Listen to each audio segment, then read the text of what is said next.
হয়েছে এরকম একটা আলুর চচ্চড়ি বানিয়েছি আর সেই সঙ্গে লুচি। তো রাতের ডিনারটা চলুন যখন তৈরি হয়েই গেছে তখন গরম গরম খাওয়াটাও কমপ্লিট করে ফেলি। তাই আমি প্রথমে খাবারটা তুলে নিচ্ছি।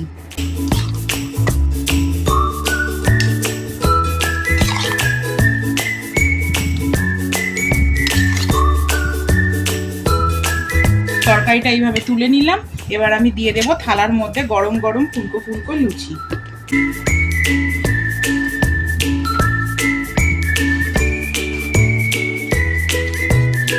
তৈরি হয়ে গেছে আমার ডিনার। এবার আমরা চলুন খাওয়া দাওয়াটা শুরু করি।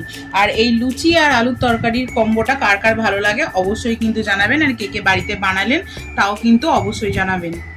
তাহলে তোমার লুচিটা খাওয়াটা শুরু করি, দেখি কেমন হয়েছে।